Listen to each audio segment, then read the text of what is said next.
it's everything that happens between the ears. For a lot of athletes, I try to tell them it's strength and conditioning from the neck up. So what would be, if you could, for the viewers, a couple ways of improving psychological flexibility? Oof, that's always a great question. That's exciting. From my world, I spend a lot of time helping athletes kind of build that confidence, that clarity, their purpose beyond the game that they play. We've done work within the NBA for testing pre-draft and clientele and stuff like that. We're touching 3 different continents, almost 10 different countries right now of collegiate or professional basketball players all over the world.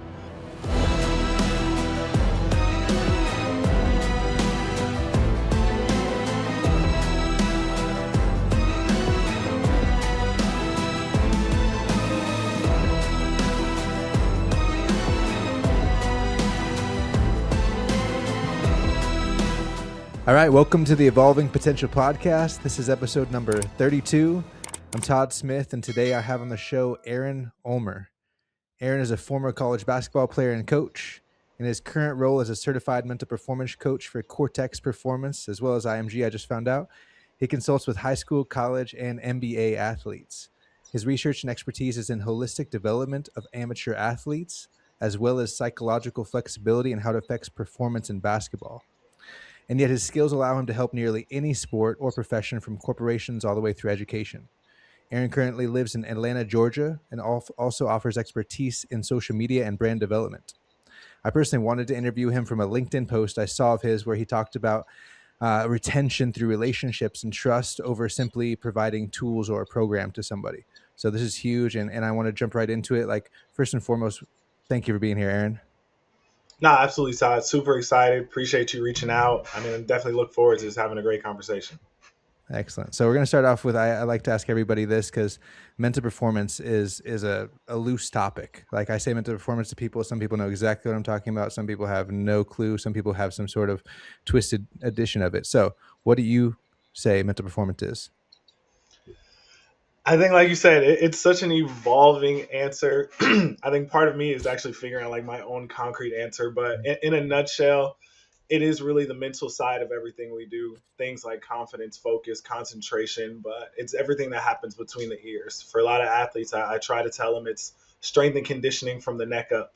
It's one of the best things that I've heard that described it, but it's finding ways to really be at your best, really own who you are in and out of different adversities or successes.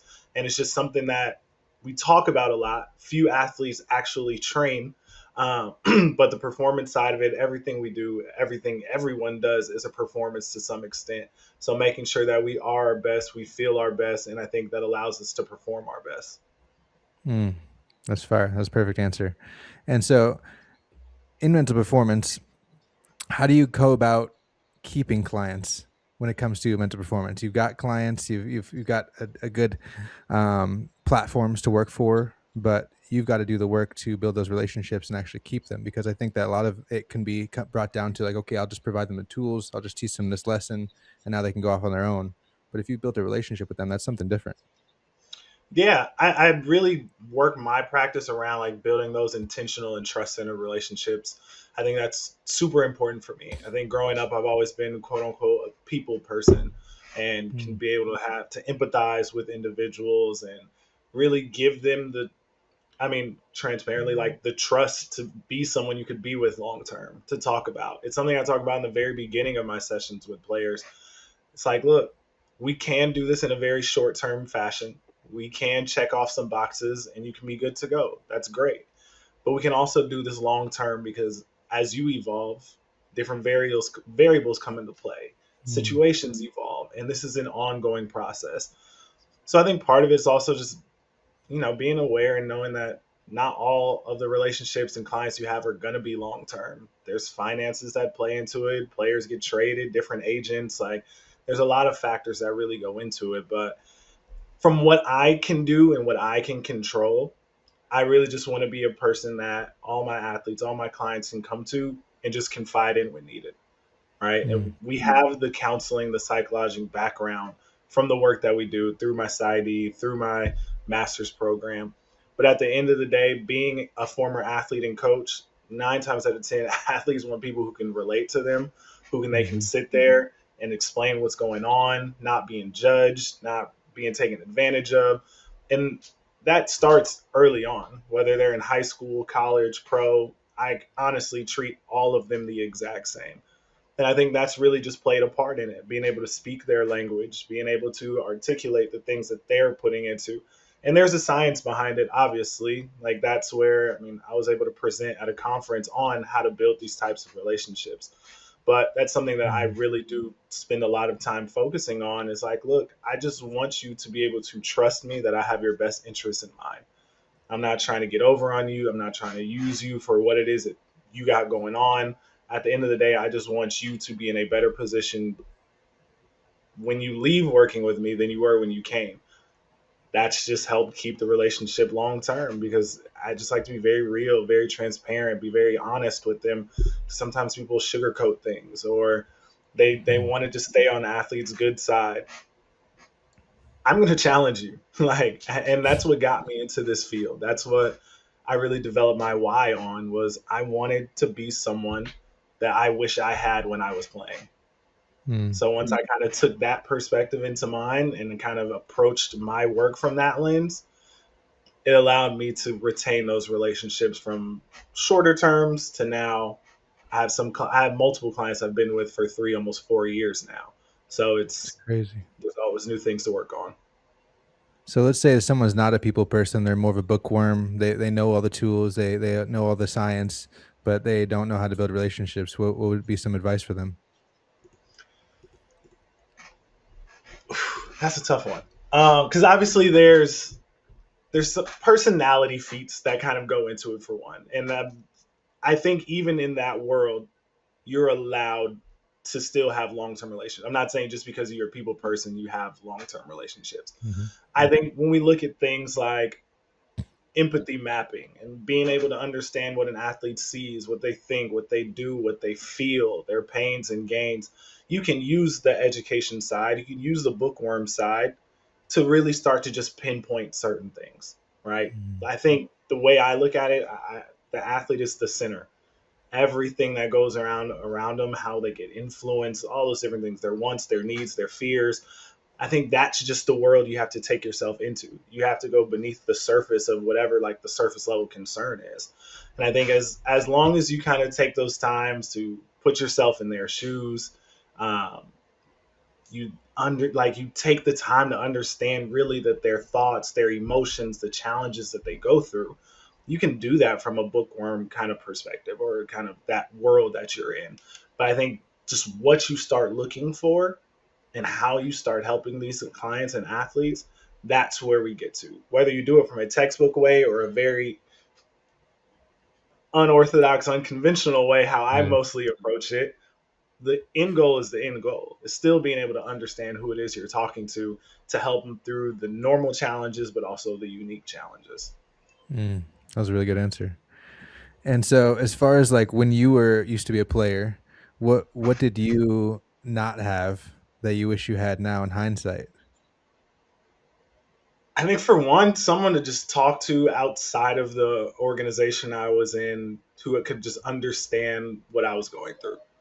I mean, when I was a player, I mean, I talk about it all the time. I had 42 different teammates in college as a college basketball player. Jeez. Each roster was pretty much a new team, two different head coaches, and between my sophomore year and junior year, I was literally the only returner. So every year was trying to learn everybody else, and I was a point guard. So your Mm. role as a point guard is quite literally to know everyone else. So having to learn everyone else, never really taking the time to develop and work on myself, not having anybody to explain what I had going on. I always struggled with confidence as a player. I was a skilled player, but was never able to actually unleash everything. Right? I was Yeah. able to show up, do what I needed to do, and be fine. And I think the type of consultant I am now, I really do attempt to empower athletes to start to open those doors, to be able to put themselves first, to give them the confidence to either speak up for themselves or to even just take a shot when they don't know what the result might be. So I think in that lens, that's where I see myself. There was things off the court I was dealing with that didn't have anybody to really tell them about. I Mm. can't really go talk to my coaches or teammates. They can kind of help from their perspective, but someone with the actual experience or with the professional background or the educational background to help in that sense and actually relate and empathize and all of those things, I think that's something that would have been extremely helpful for myself. Probably dating back to probably around from like my sophomore year of high school all the way through college, honestly, because there was peaks and valleys depending on where I was playing. There was a different version of myself. I could Mm. play in a local rec team league and be a star, averaging 20, 30 points in a league. But then I get to my high school team and things are very different. But there's variables that come with that, different coaching styles, different teammates, all those things played into it. But at the end of the day, I allowed my performance to constantly change. And I think someone who was a CNPC sports psych could have at least helped develop just that consistency that I would have wanted. And that could have taken my career from a basketball standpoint in various different directions. Mm. So now, as we move forward, do you think that you're seeing mental performance being offered far more schools? Do you think that people are getting more opportunities now?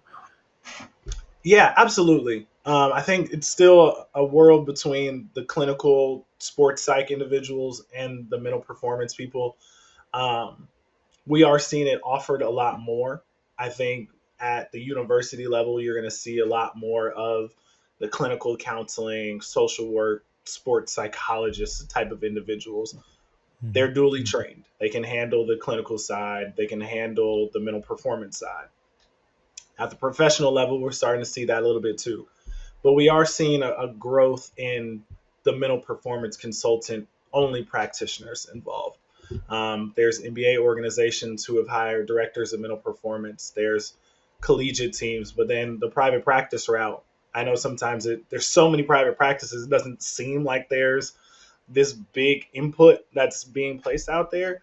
But behind the scenes, there's really a lot. Just from the private practice I work with alone, like we're touching 3 different continents, almost 10 different countries right now, of collegiate or professional basketball players all over the world.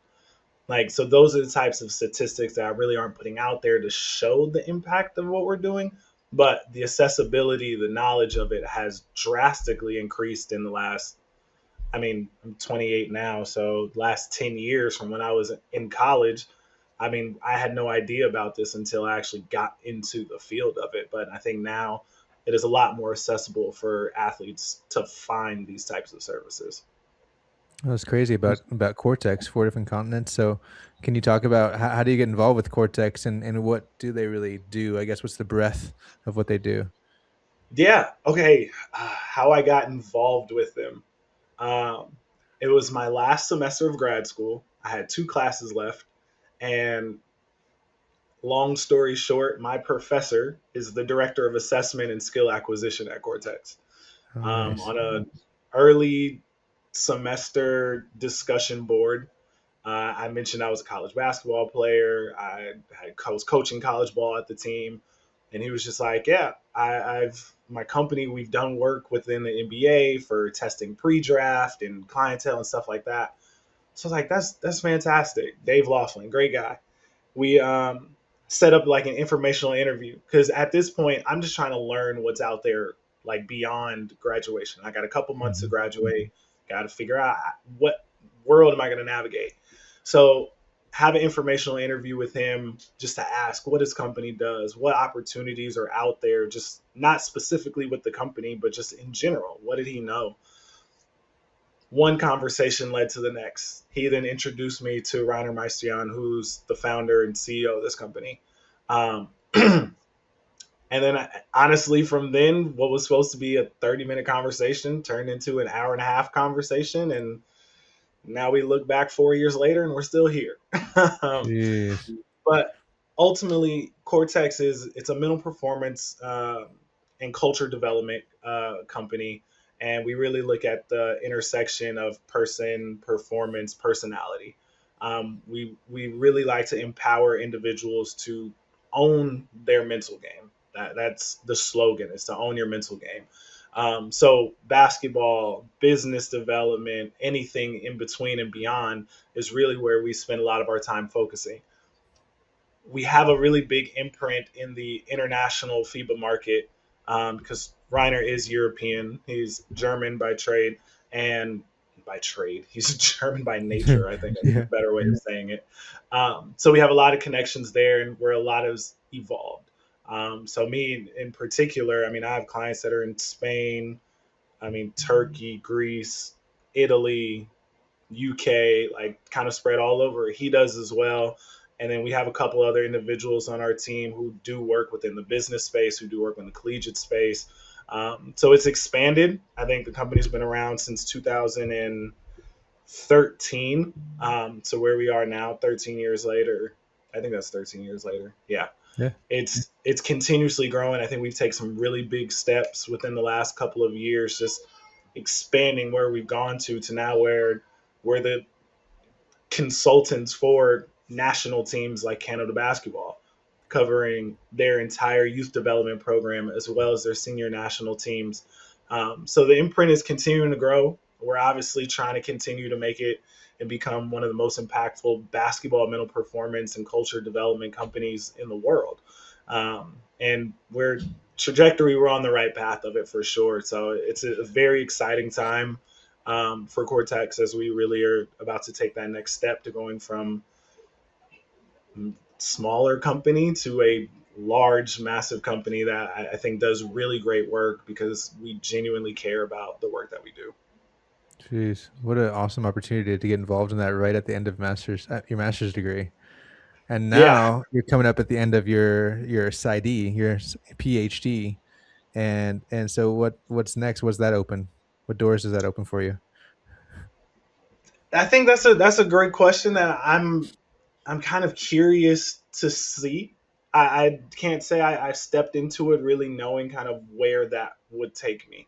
Um, I mean, like backtracking to even getting into this field, like this was one of those things that I didn't plan for. Like I got my undergrad in public relations, mass communications with a sport management minor. Like that's what I got Mm. my degree in. As soon as I graduated, started working at the Pac-12 network at that. I was in media management and then moved up to strategic partnerships. Oh, wow. That took us to March of 2020. We all knows what happens once March of 2020 hits. Yeah. COVID Yeah. kicks in, Pac-12 furloughs about 75% of the company, Mm. and then I'm less than a year post graduation, world shuts down. Then there so happens to be a university back home in California that added a new program. And I was like, I don't really want to go back to school. Like I was very clear, grad school was not something I wanted to do. And I was like, okay, I'll look at this opportunity. I'll see, kind of learn more about it. And that's when it kind of clicked. I was like, wow, that's interesting. That's something I would have loved to have as Would an have, yeah. athlete. So it was like, okay, I'll look into it. I'll apply as a backup because COVID was supposed to be 2 weeks long, Yeah. right? And it clearly was not 2 weeks long. So I applied as a backup, and then they gave me a phone call. And the way the school worked, the only full time staff members on the sport programs were the head coaches. Everybody else were grad assistants. So they were like, we see your background as a player. We would love to bring you on as a grad assistant. If you do that, school's kind of it's considered almost like a scholarship. You're Mm. working for your tuition. I was like, I can't turn down a master's degree I don't have to necessarily pay for, Yeah. and I get to be back in the basketball scene in a different Jeez. role, but back in the scene. Finished grad school, and I was like, okay, I'm done. School's over with. Not have to worry about it. And then I meet a whole bunch of people at the annual Sports Site conference that I can genuinely say inspired me to be like, this journey isn't done. I met some great people who recommended the school that I go to. Um, and then here we are. I went back again November of 2022, and to think now that we're actually at the finish line. So I'm not really sure because there isn't a license track, so I'm not getting the licensure to be like a counselor on the clinical side. Like I'll just have Yeah. my side be still be in mental performance. and kind of looking at the performance psychology side of things. So we'll see kind of what doors open for it. I think it's now just an add of credibility and a testament of the work that I've done to learn this field, and to have better help and serve the clients that I work with. So we'll see what's on the horizon. This is going to be an interesting year. There's a lot of travel for work that's involved, which is exciting. Mm, But I think once school is done, I think I'm really just going to take a step back and just like breathe for a minute and be like, yeah, okay, bro. I'm actually done with school. I've hit the terminal degree. I don't need to go back Yeah. ever again. But to join that very, very small percentage of people who have their doctorate, but then also a very smaller percentage of African American males who have their doctorate as well. I think those are things that I'm gonna be able to sit back on, reflect on, and then obviously allowing things to kind of take it where they may, be as present as I can. And if opportunities do kind of continue to arise based off of that, cool, we'll sit down and evaluate those in the best way we can. But for now, I just, like I said, want to defend in a couple weeks, put that to the side, and then we'll just kind of see where everything takes us. I love that. And I have to mention the energy at which you talk about this with, man. Hold on to that. Because, Yeah. we finish things and we go straight into the next thing. And it's just like, man, like this feeling of feel goodness that I can see coming from you. I know how much work you've put into this. So that's amazing. I want to hear about the concept of psychological flexibility and some of the work you did for that PhD. Like what would you consider? How do you explain psychological flexibility? How does it help performance or hurt it? Like I don't think it does, but go ahead. Yeah, absolutely. I mean, that construct that comes from acceptance and commitment theory, the whole idea of it is just being able to stay true to your values, being able to stay true to your performance despite different adversities and variables that affect your performance. So I decided to create a study within the collegiate basketball world to see if psychological flexibility became a performance predictor. If we can actually create a relationship between a psychological construct and objectable performance outcomes. So we were able to administer the acceptance and action 2 questionnaire to a bunch of Division 1 athletes, and then I was able to pull their player efficiency ratings, which is a calculation of points, assists, rebounds, subtracted from turnovers, and creates a consistent score despite the minutes played. So whether you Mm, played 30 minutes, I played 8 minutes, my efficiency of being on the court versus your efficiency get put on an even plane. So that was a statistic we were able to pull that puts everyone on one plane. Um, we were trying to look at it. The higher your flexibility score, the higher your player efficiency rating. The lower. Seeing if there was actually a direct relationship between the two. Based off of our study, there is a positive trend towards that, actually.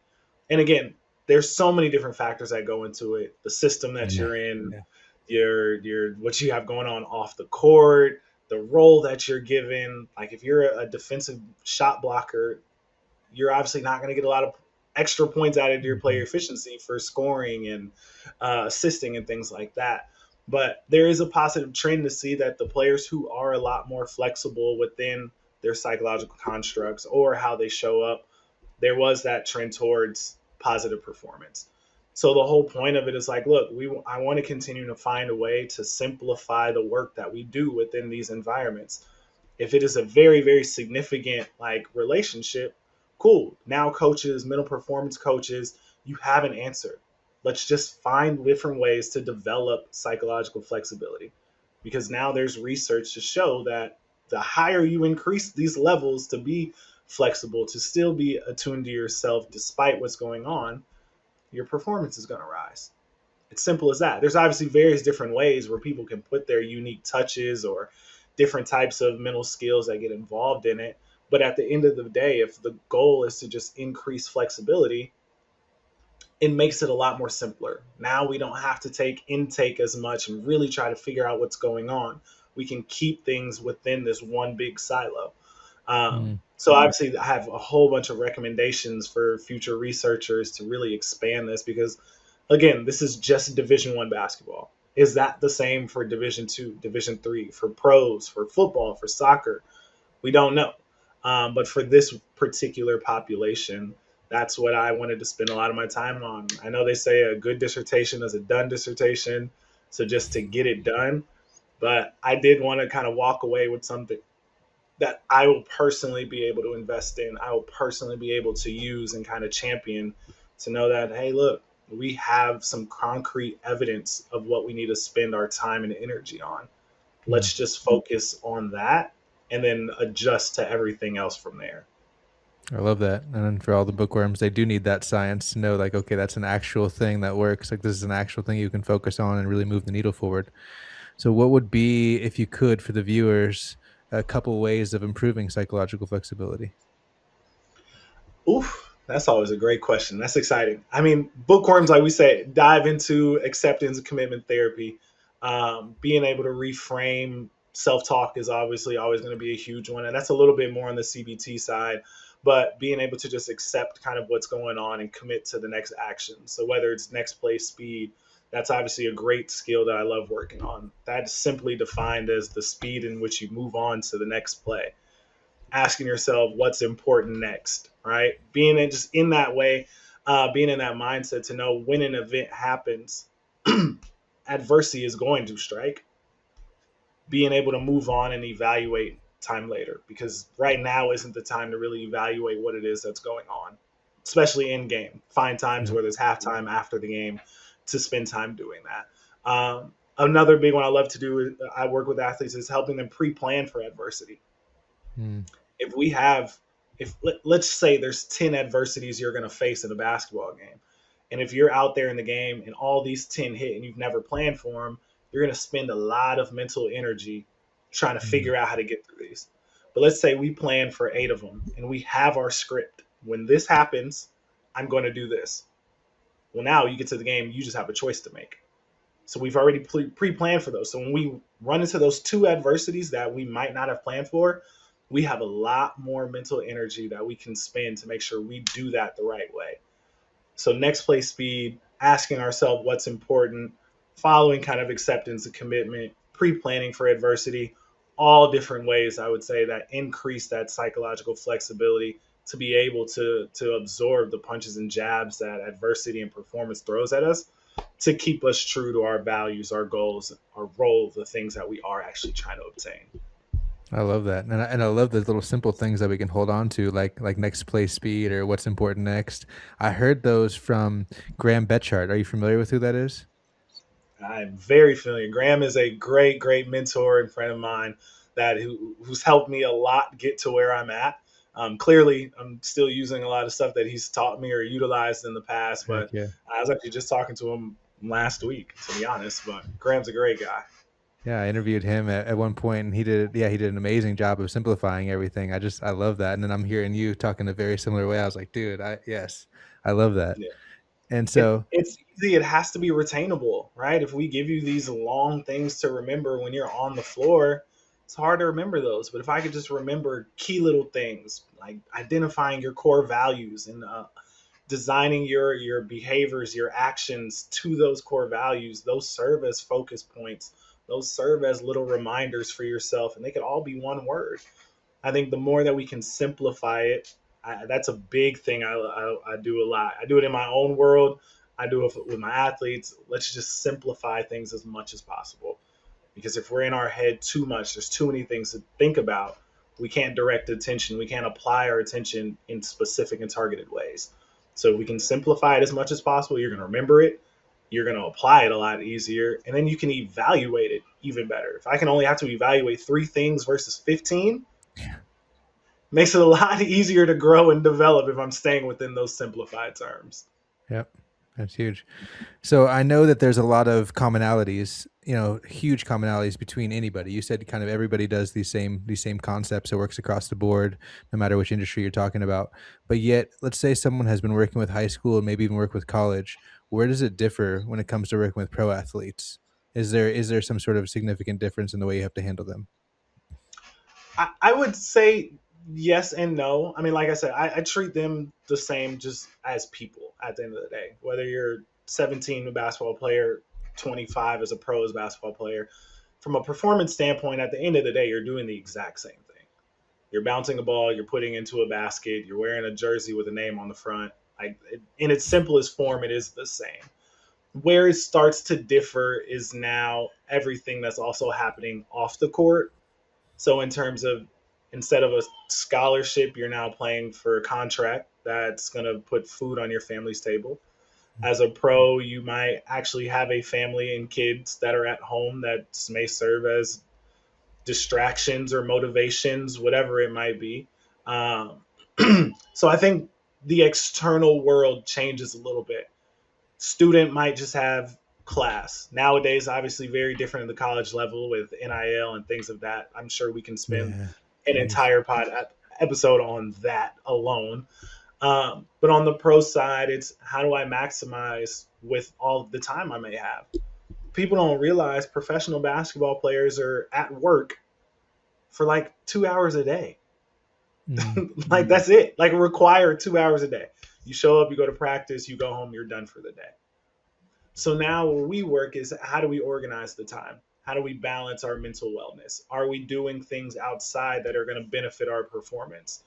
Are we journaling? Are we going on walks? Are we prioritizing recovery? So sometimes with the professional athletes, a lot of our work is helping them just organize their world around them. Mm. So they are in the most prime and opportune position to perform when the time is needed. High school, your life is a lot more structured. College, it's still a lot more structured. When you get to the pros, that structure is gone.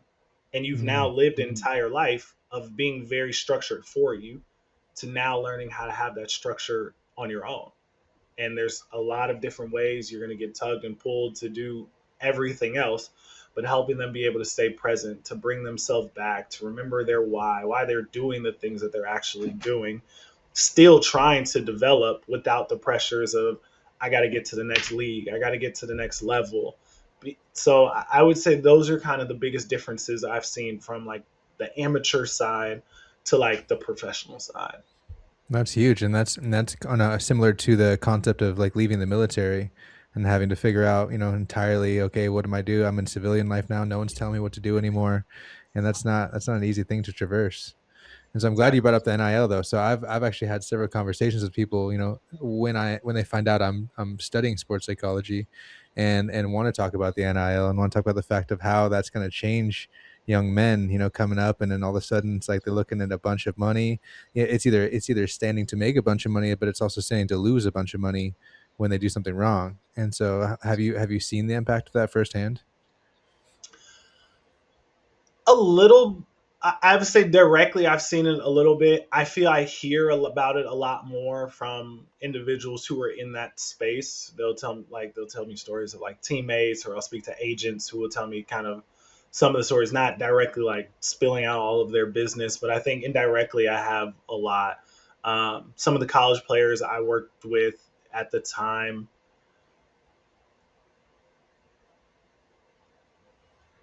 I would say they're more so on like the middle tier, some on the upper tier again of receiving kind of those NIL funds earlier on, and not to where it is currently. I think earlier on, before when it was just kind of the financial piece, here's some funds to Yeah, come play, versus now where they're millions. getting country club housing and scholarships for siblings and things of that, and where it's completely gone off the rails. But we do see an increase now of pressure to perform. All right, we're now seeing coaches who have no choices to play certain rosters players because they are receiving higher funds. Mm. So again, then like I said, then we now have to kind of put them into that professional bucket. Right? It's now there's so many external things that are going to take your attention away from doing the things that you need to do. How do you play with that pressure?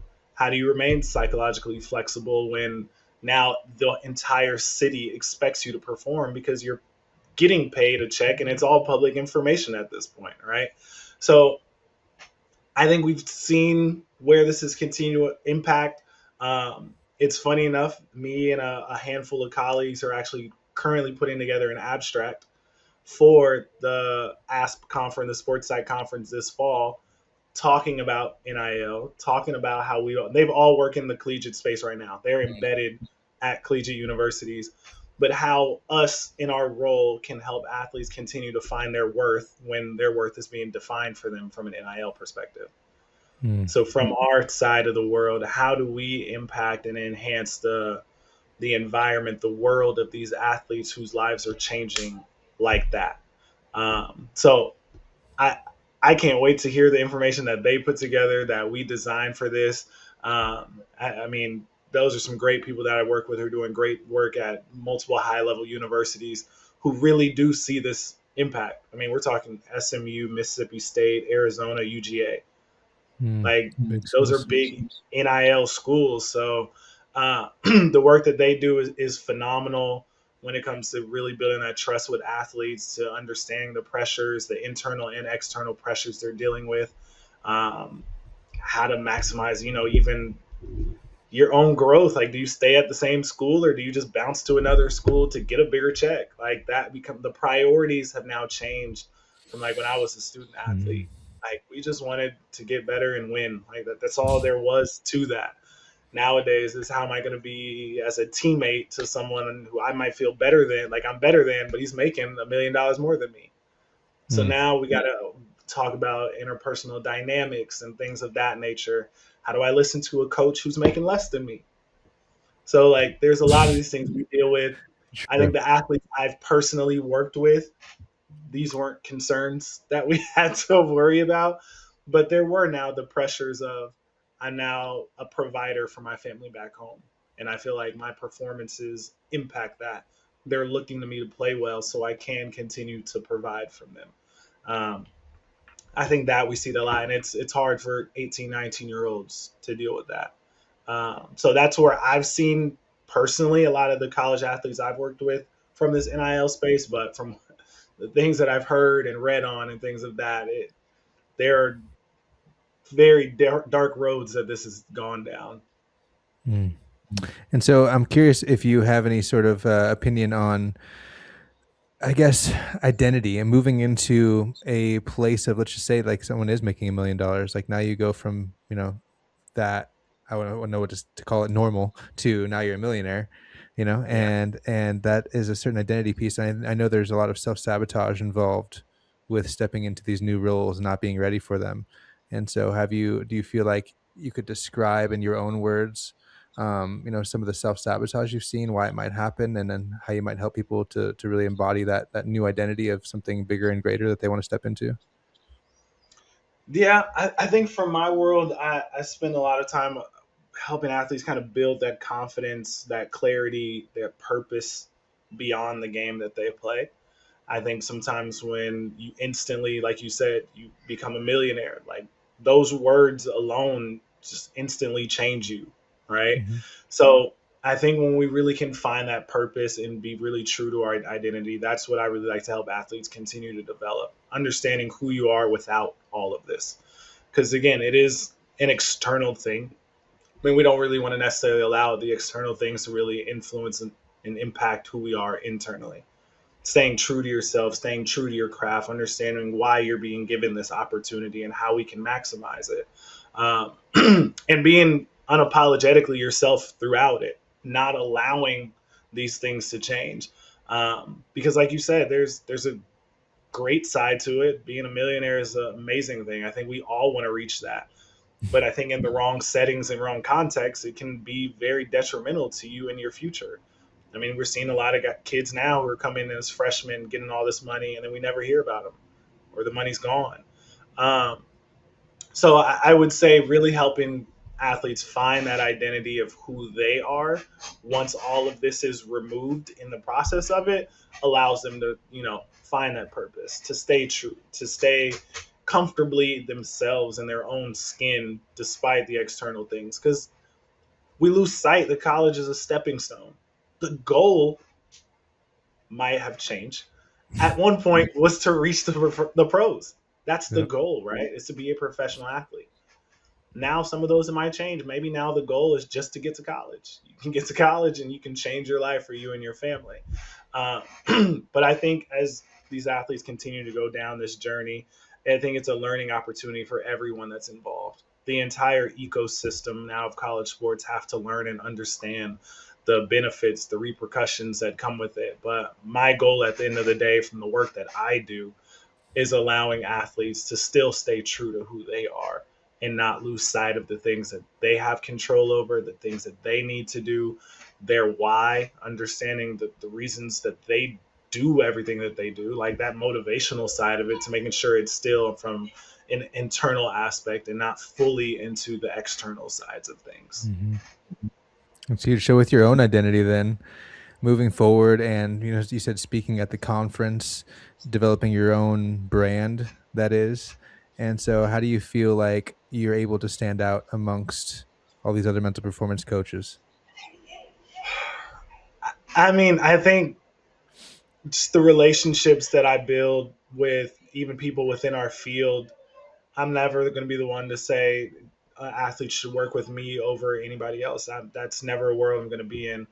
I work with who I'm supposed to work with, and that's kind of what I let guide kind of how I've built my brand to just continue to be unapologetically myself, um, doing different things that are again lower populations do.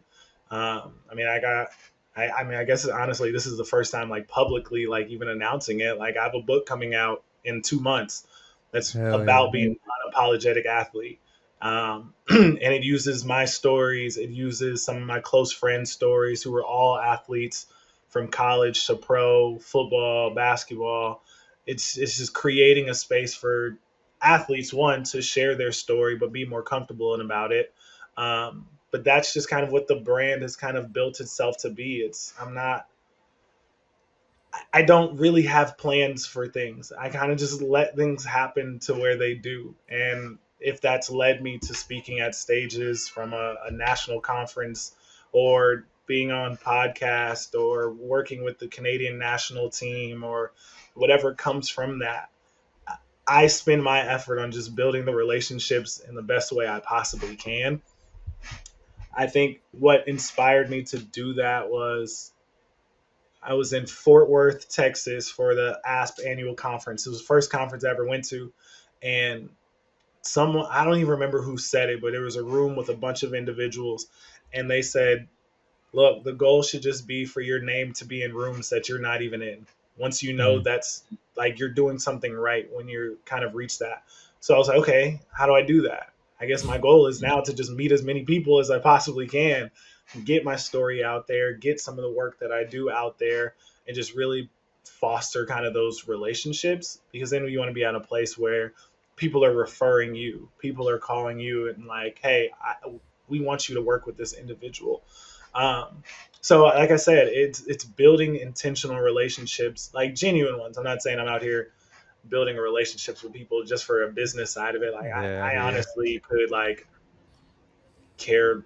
I can honestly care less about it. Like I just want to be in a space where I can give back, where I can serve, where I can help athletes have a voice, where I can help anyone just simply have a voice, or empowering people to be better than what they see out there. Because, like you said, this is a big field with limited opportunities. So a lot of us are, yes, we're quote unquote fighting for a lot of small opportunities that are out there.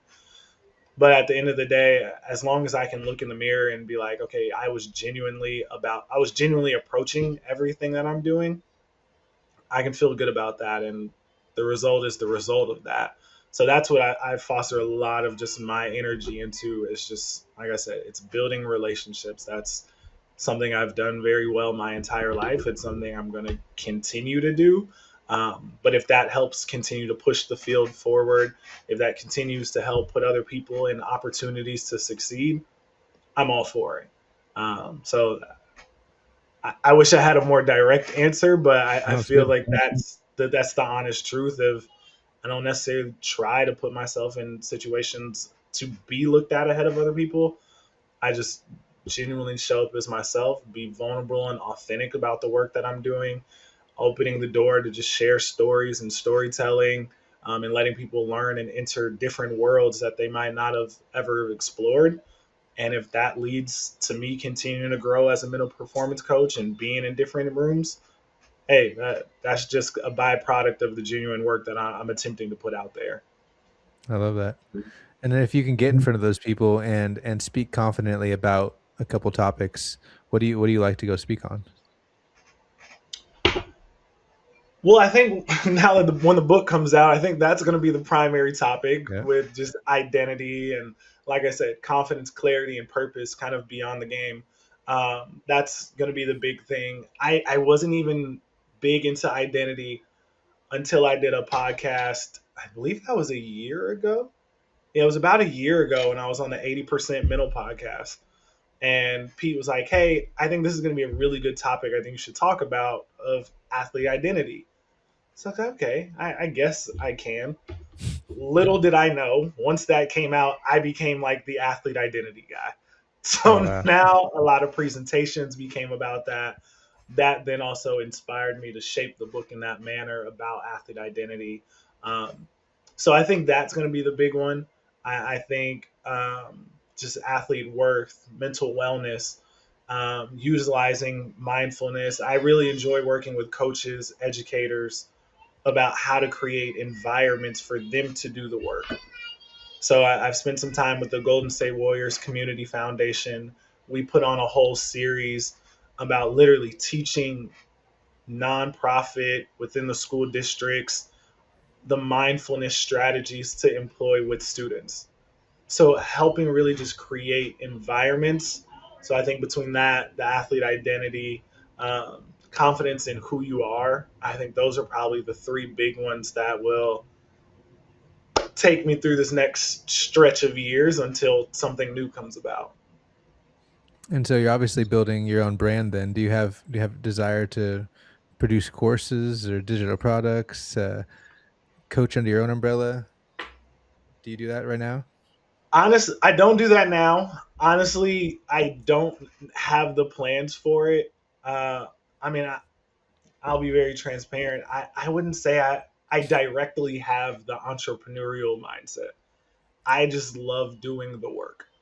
The Mm. business side of it, creating kind of like a company to then private practice. I mean, Cortex creates a beautiful platform for me to do the work that I do. But as things kind of grow and evolve, like who knows kind of what happens in the future. But I think right now I spend a lot of my time focused on helping develop the company that I do work with, to where I still get to do what I love to do under a different umbrella. I mean, we're very open about the individuals. We have a small team, so when one of us wins, we kind of all win. If I have to be the public face of it, and hey, well, that's something what we can do.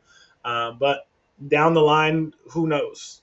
Like I said, maybe everything takes off to a point where we can then step aside, absorb, or whatever comes in that world. But as of right now, I think I'm just doing the work and I'm just serving. I'm not really planning much about it. I'm just allowing kind of life to kind of take its course, and whatever doors open from just doing that, obviously we'll approach each door, evaluate the best needs for my family and myself, and then go from there. But as of right now, that's not really a I don't know if interest is the right word, but we'll just see how things evolve over time. It's not within the plan in the next 12 months. I can tell you that. Heard, heard. So since we always are evolving, and I know that you're going to finish your PhD, and I know it's going to be you're going to want to be wash your hands of it, and at the same time though, do you feel like there's something that still you're still itching to learn more about that would take you to the next level as a coach?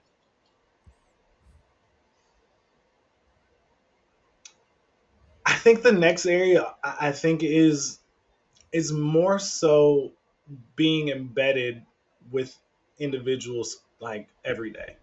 I think I've done a lot of my work remotely to this point, where because again I got into this field during COVID. Since that, like literally 2020, fall of 2020 is when I got into this field. The world obviously changed from a very virtual state.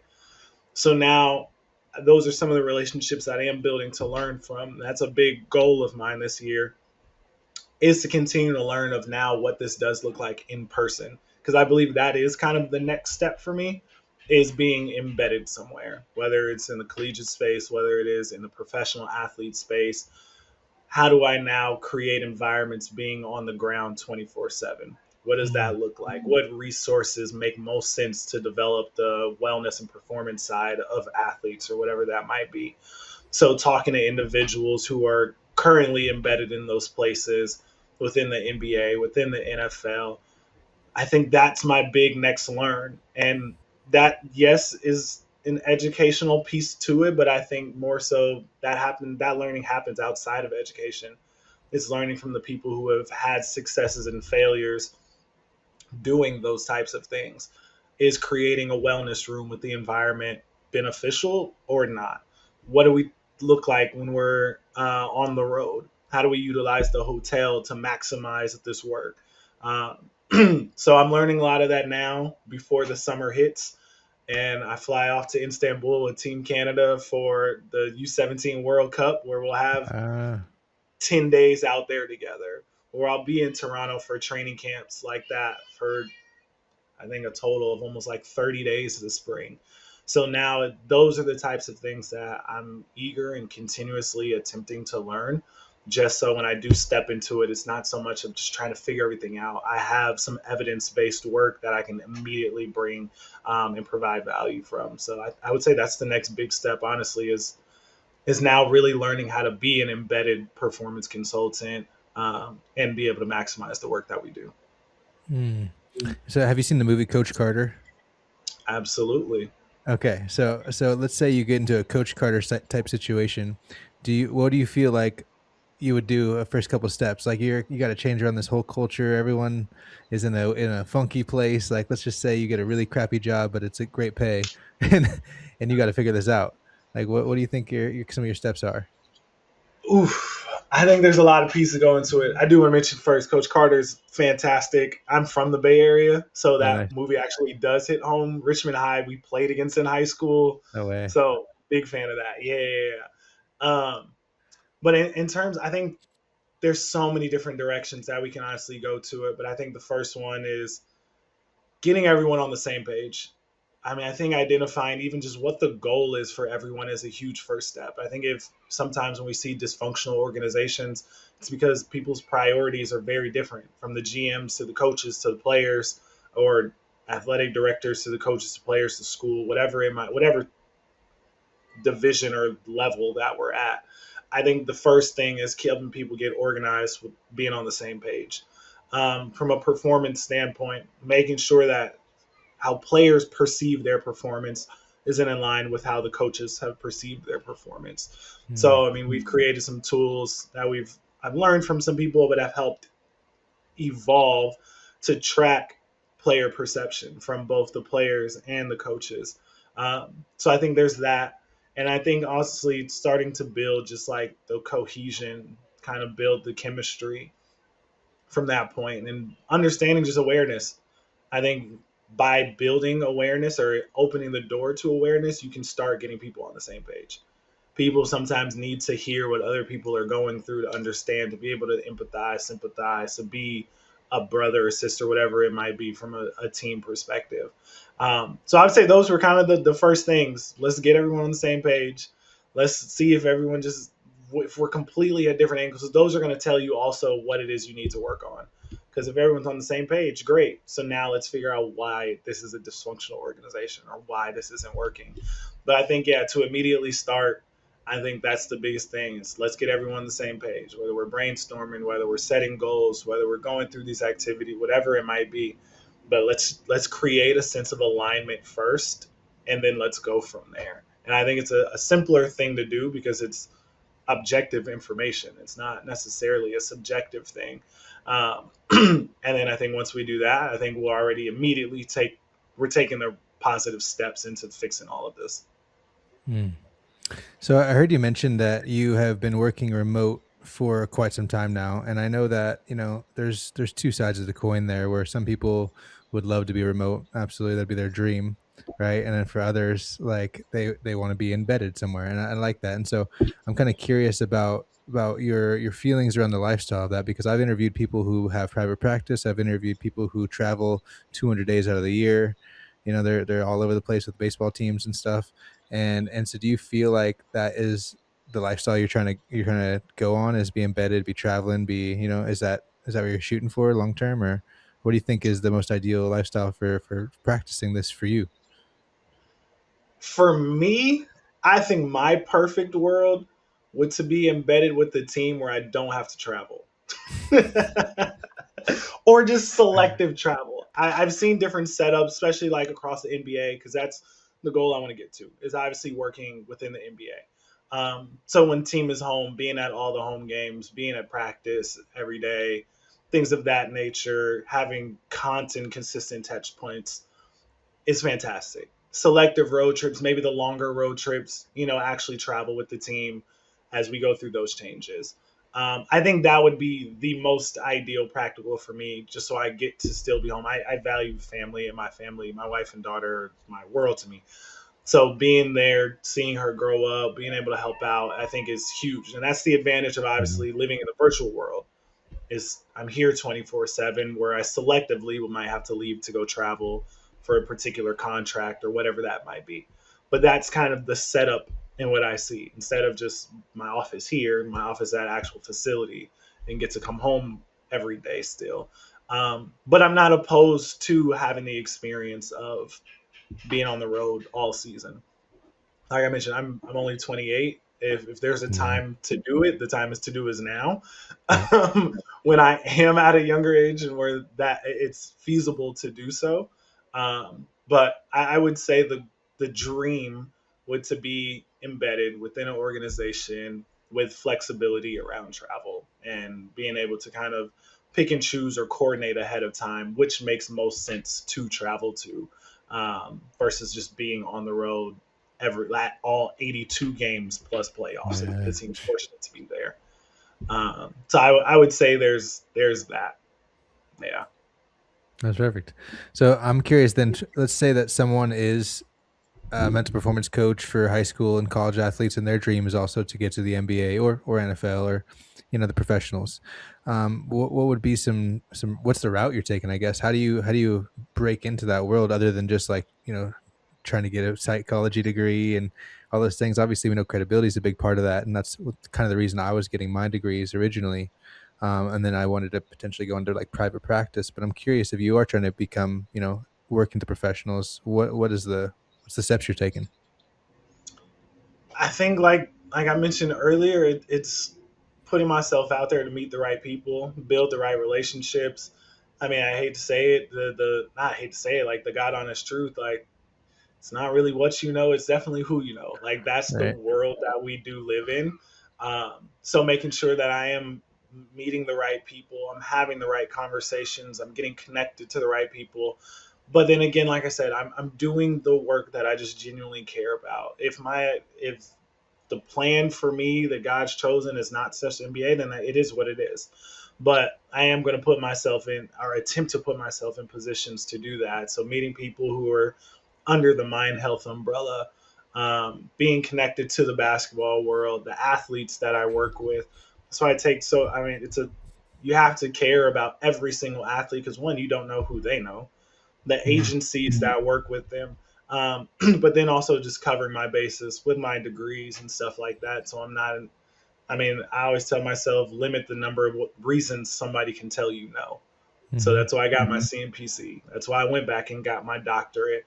That's why I'm putting out material and things of that way. So the reason is never you just didn't fit, like you didn't have enough here. Like that's not the reason. Like obviously there's something very it's out of my control. So networking is honestly it's the God honest truth. Like the biggest thing that I spend time doing, and connecting with the right people, whether it's coaches, whether it's agents, people embedded with teams already, and then just doing good work. I think you continue to do good work, the work will continue to find you. Having the basketball background as a player, as a coach, still fully invested in that at all levels from WNBA, G, overseas.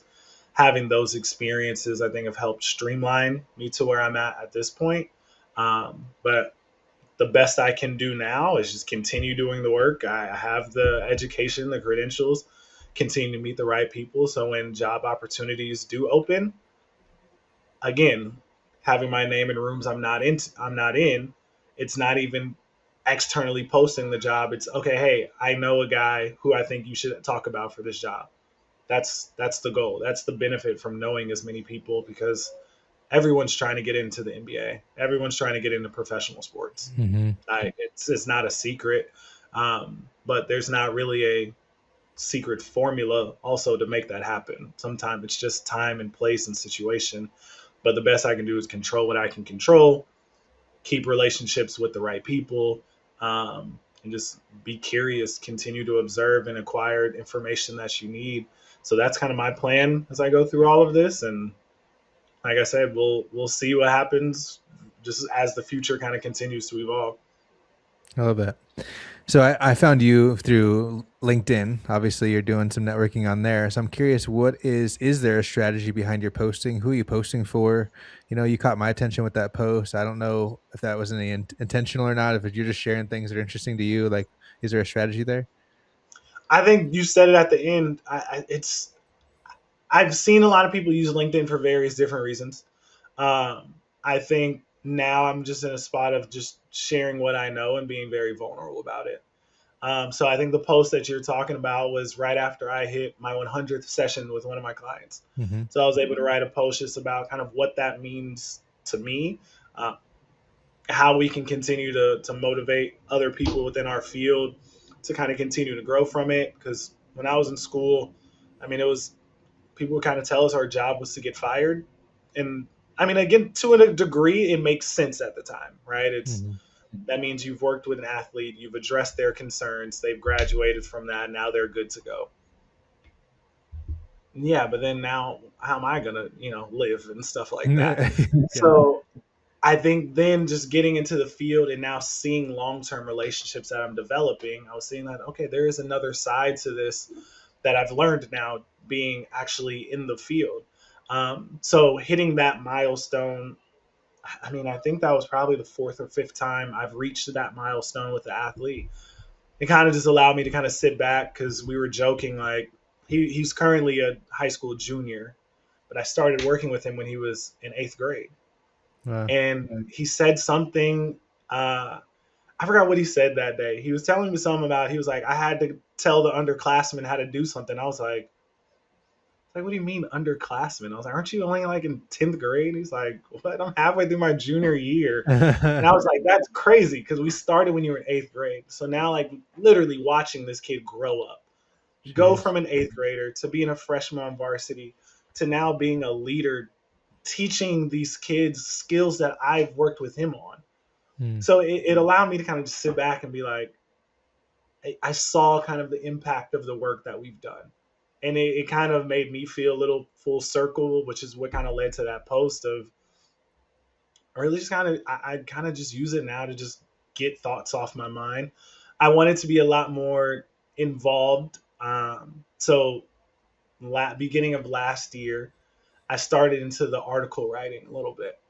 Mm. So it was kind of a way to increase kind of my credibility within the field of now allowing people to see my thoughts, how I connected certain things, how I've created different examples. I probably did about 4 or 5 of those, but then I realized they were all on a similar theme of again identity, the performance aspect, without even realizing it was that. And I took a break from the articles because those articles then turned into what the unapologetic athlete book turned out to be. So Nice. those articles then translated into becoming a published piece of work that will be coming out um, in a little under 2 months.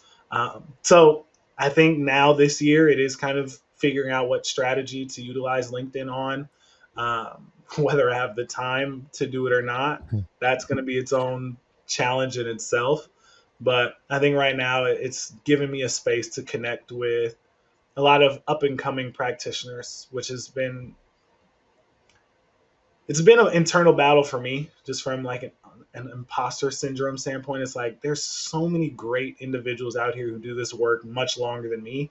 Like, why are y'all reaching out to me? Like to figure out how I got to where I got to. I'm like, bro, I can give you 15 other people that I look up to that you should probably talk to.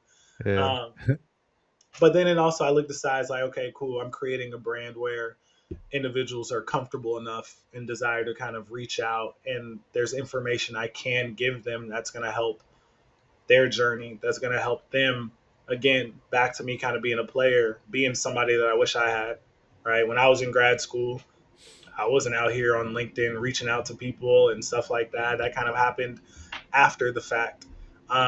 So I think I still kind of have to figure out what I genuinely want to use LinkedIn for, how often I want to use it. But as of right now, sometimes it's just a space to let people know I'm still here, but also just to give people a glimpse into the world in which I operate. That's funny how sometimes just us being vulnerable, being honest, and sharing what's on our mind is actually the most valuable thing that we can see, especially in the world of AI now. Dude, it's it's unreal lately how much stuff you see that's just Crazy. fake. And so I thought it was a really cool story though. Like if you talking about your client who's a junior, that's a perfect example of you being in rooms you're not even in, right? And like he's teaching your lessons to a room full of people. Like they're gonna go on and they're gonna most likely at least a few of them are gonna teach those lessons to other people. Like that's Yeah. exponential. That's huge. And I really like the fact that you mentioned it actually gave me inspiration because I've been doing my newsletter for quite a while now. But I was like probably same thing, like 5 or 10 episodes in, newsletters in, if you will. And it was like, man, I feel like I'm kind of actually writing my book right now. And and so I kind of just kept going, but I'm like, I, I know there actually is people who will take their like newsletters and just kind of like formulate it into a book. But at the same time, I'm like, I don't want everyone to have already read all my stuff. So like, I really like your idea. You were just like, okay, yeah, boom, turn this into a book immediately. Don't even let anybody else see it. Like, very Right. smart, very smart. So I'm curious now, like with all this experience you have, like what have been some things you've noticed mental performance coaches doing wrong?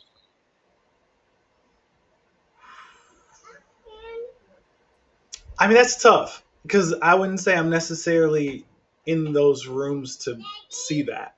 I think True. being remotely, right? I don't, we don't see the interactions that other coaches are having with their clients or workshops they're doing from that degree. So I can't really say I see what people are doing wrong or not, right or wrong.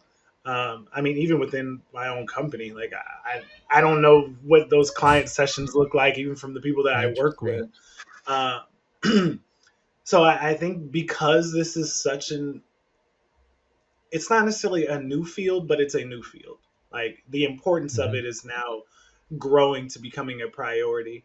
That there isn't really a wrong answer right now, right? Like, I mean, somebody might assess a situation incorrectly, but I wouldn't say there's really a streamlined process to be like, yeah, this mental performance coach is doing this completely wrong. I think there's just so many different ways because people have to play into their strengths, right? Like you said, Hmm. the way a bookworm is going to approach a session in workshop is going to be very different than the way that I approach it because everyone who knows me, I'm very transparent about it. I am not a bookworm. I'm not going to be the person that's going to recite theoretical foundations and summarize this back to you. That's just not me. Do I know the information? Absolutely. Like I Yeah, you had to. must. I obviously learned Yep. it in school.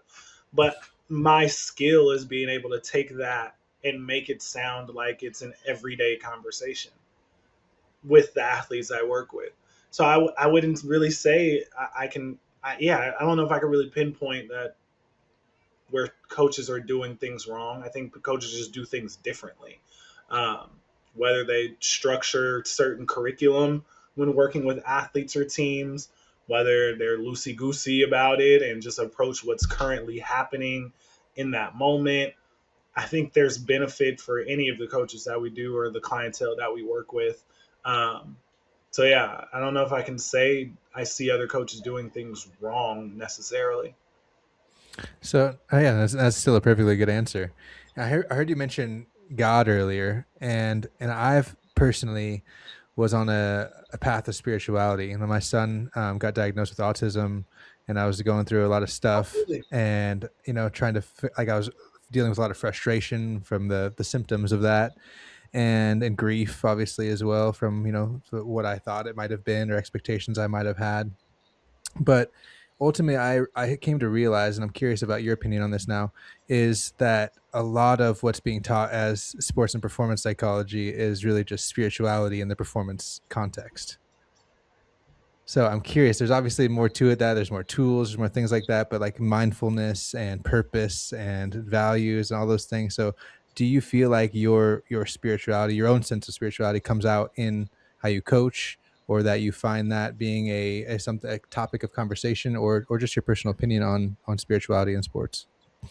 Yeah, I think it's obviously a very tricky conversation. It's a fine line for a lot of individuals.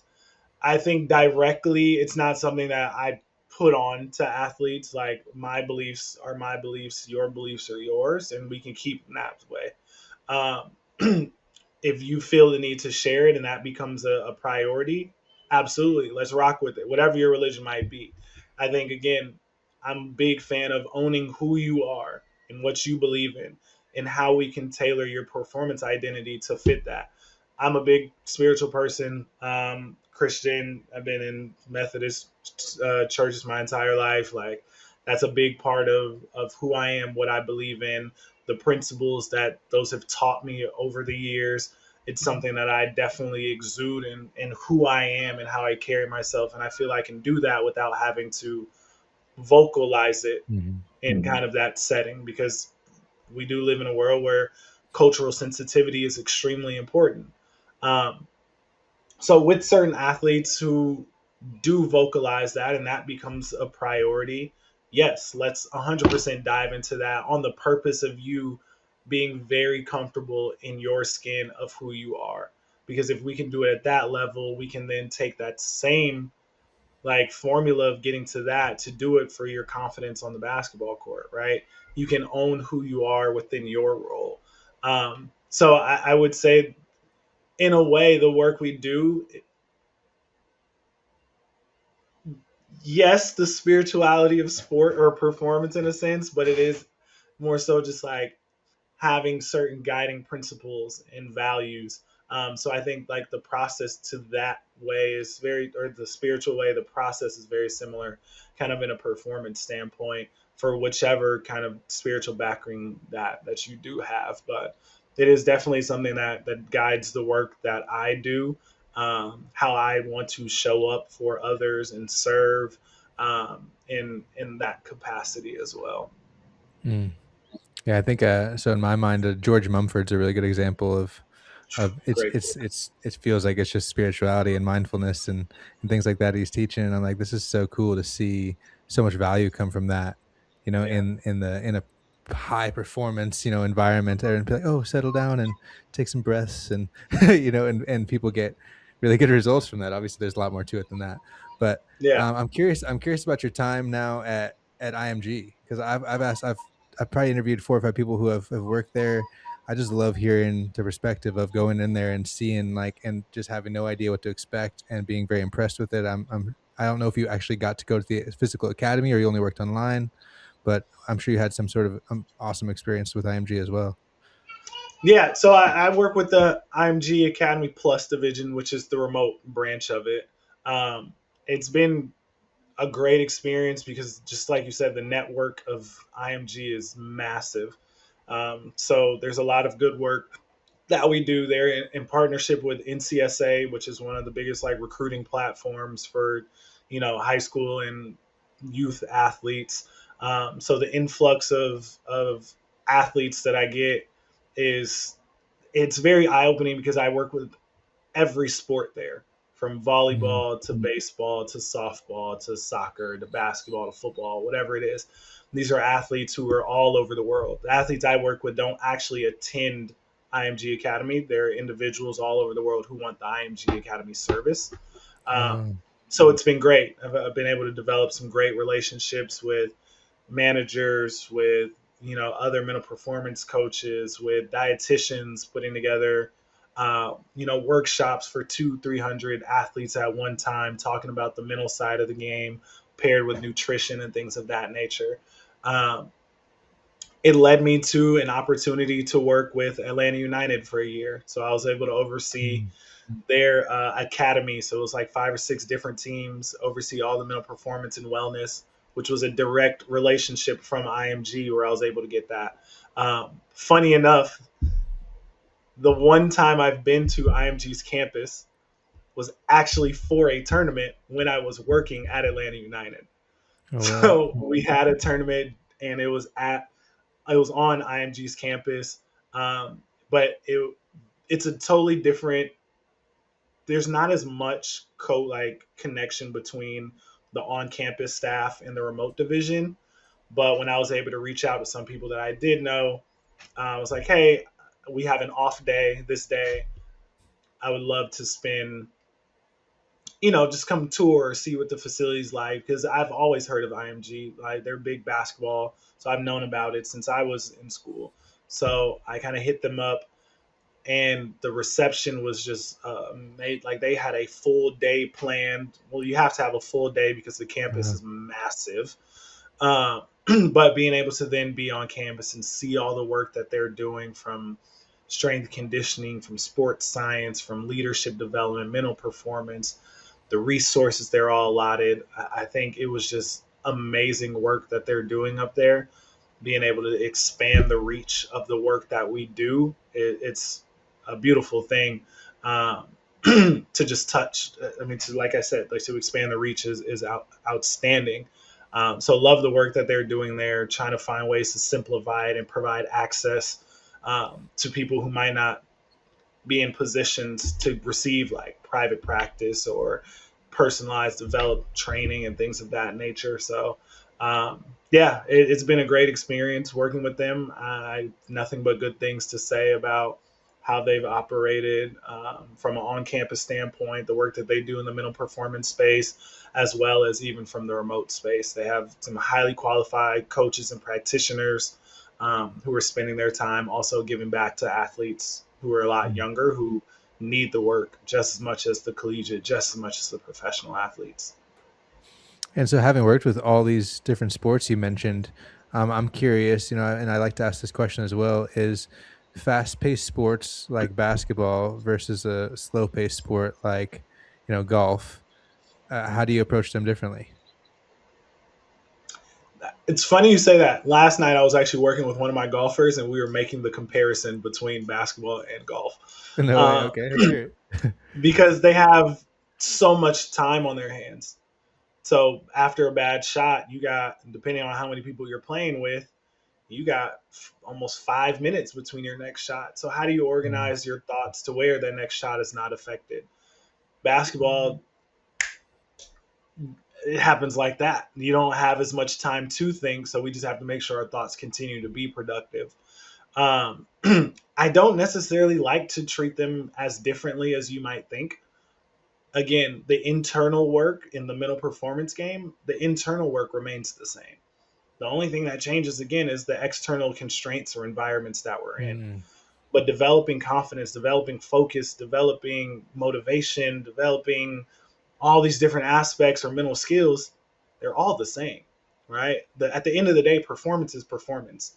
Whether you're a salesperson, whether you're slow paced athlete, fast paced athlete, whether you're a doctor, at the end of the day, your ability to believe what you're able to do, like the definition of confidence, believe in your ability, is going to be the same.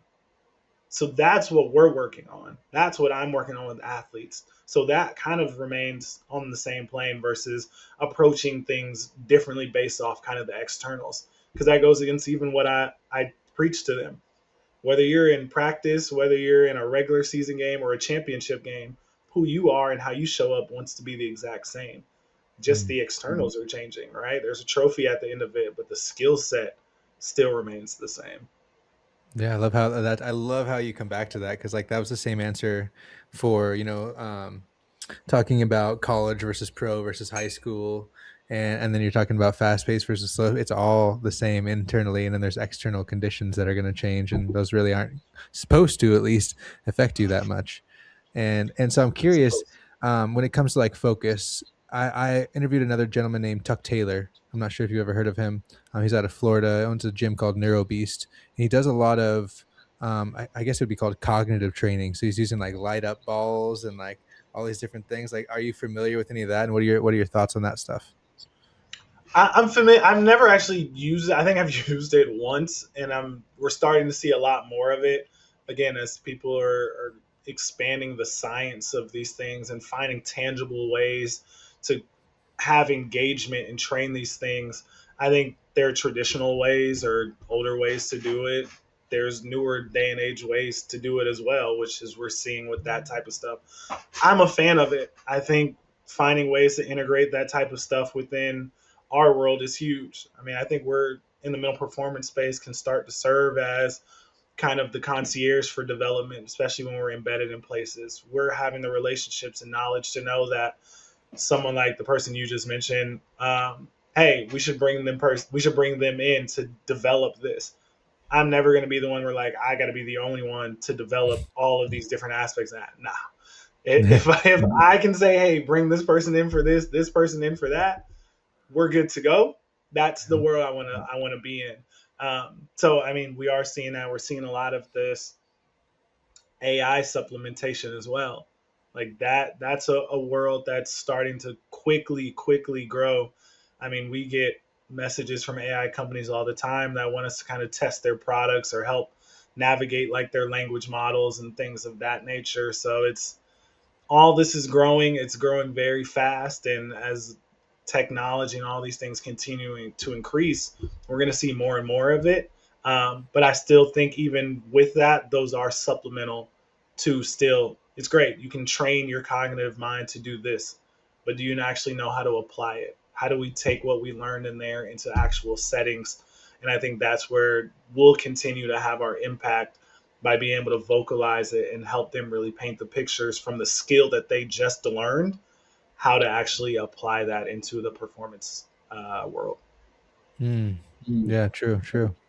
So when it comes to focus, if we're not going to use some fancy new tech and stuff, and the fact that tech is taking over, if you will, I don't say that, but taking people's attention, taking people's focus. What are some tools that you use to help with people's focus? There's multiple different things: visual cues, auditory cues, vocal cues. Um, the core values I mentioned earlier for a lot of my players, we established those core values as focus points. So let's say your core values were confidence, motivation, and purpose, right? We've defined what those look like. We've added certain behaviors and actions to what those look like. So now when you're in game, the focus is just those 3 points. When you know you need more of one, let's push this one. Let's push confidence. And we already know what comes from that. But that just allows us to direct our attention. I think from even a practical standpoint, and honestly, this isn't even something that I've done. Right before this, I was actually on Instagram. There's a company called Utah Sports Psych. First time I've ever seen them. They were running this activity where they were using a concentration grid. And each team member of it was a basketball team. Each member on the team had a partner. The objective goal was to find every number 1 through 99. Your partner's goal was to distract you whatever ways made sense to distract you. So now you are teaching focus. You are teaching how to still accomplish a task despite the distractions that are being added. So I think anytime we can do things like that are definitely more traditional ways to enhance confidence. I mean, focus, like you said, mindfulness, like you mentioned, being able to focus on your breath despite external distractions. Can you bring yourself back to the present moment? So I think those are a couple of ways that I would immediately look to increase focus without other contexts obviously involved. Mm. And then another huge one I wanted to talk about was goal setting. So obviously goal setting being incredibly important. What would be some of your basic tips on someone who is A, goal setting, and B, another thing I wanted to talk about was the flexibility around your goals, because I know a lot of people, and I've done it to myself, where I set a goal, if I don't accomplish it, feel like shit, and stop setting goals as much. And like, how do you kind of help people traverse that world? I think the big thing, one, first is identifying and helping them know the difference between process and outcome goals. That's like bottom line for me. That has to be identified because everyone wants to place the outcome goals first, right? I want to win a championship. I want to get a scholarship. I want to finish first. Okay, great. So now what are the goals to get to that point? So that's a way that I always do. Let's identify what that outcome is, but we're going to spend more time focusing on the process goals along the way. which then, like you said, I mean, the answers kind of blur together. That's where the flexibility can jump in, right? Because now it's okay. We have this one outcome goal, but now we got 10 different goals here. Let's deviate these if needed, right? And then we can Mhm. go the smart goal route to be specific, measurable, attainable, time bound, constraints that come with it. But just that's where now I teach the importance of just being flexible with your goals. Because if we have 10 listed out, if you don't reach your outcome, let's look back and look at the 7 that you did accomplish, and let's be okay, let's be proud, let's be good with that. Um, that's where I would go with it immediately. I would say understanding outcome versus process. But then we're going to spend a lot more time and attention on the process ones of how to actually obtain the things that we are trying to obtain, ultimately reaching the outcome. Because we can't necessarily always control the outcome. You want to win a championship, great. There's 9 other players on the court, 3 referees, coaches, who all impact the game more than just you do. So let's Mm. focus on your development and the process of what you need to control to get to that point, or what you need to accomplish to get to that point. And that sounds like it would kind of be a similar concept for one of the questions I'd want to ask was overcoming failure. I would see it as failure as feedback. And so how I've learned it. And so for you, if like you're really focused on this process instead, do you think that that kind of helps people to overcome their feeling of going after it again? Going like again, they've failed, they've maybe embarrassed themselves. I'm sure you've had clients who just like, holy shit, I never want to play again. Like, and you have to like, no, no, no, like you'll be okay. Just focus on whatever it is. Yeah, I think you hit the nail on the head. I mean, we look at L's as lessons and not losses. One of my clients, I need to tell him to trademark that because I use it all the time ever since he mentioned it to me. Um, but yeah, I mean that's exactly it, right? Sometimes when we jump to those conclusions of like I never want to play again, that's cool. But the emotions are all into it right now. So let's just take a minute. Let's look back and see actually what we've done, what we've accomplished. Like you said, I might not have reached that goal, but now let's look back and realize that you've increased your averages. You've performed better more consistently. You have a different opportunity now that you didn't have before, right? So it does allow us to kind of look at failure a little differently when we have all of those steps within the process of, okay, that might be one loss, but you took 10 wins to get here. Like, let's Mm. appreciate those and change kind of our attention to those things rather than the one loss. So, yeah, it definitely does help from that standpoint. Love it. So then what's your process now for promoting your book over the next 2 months?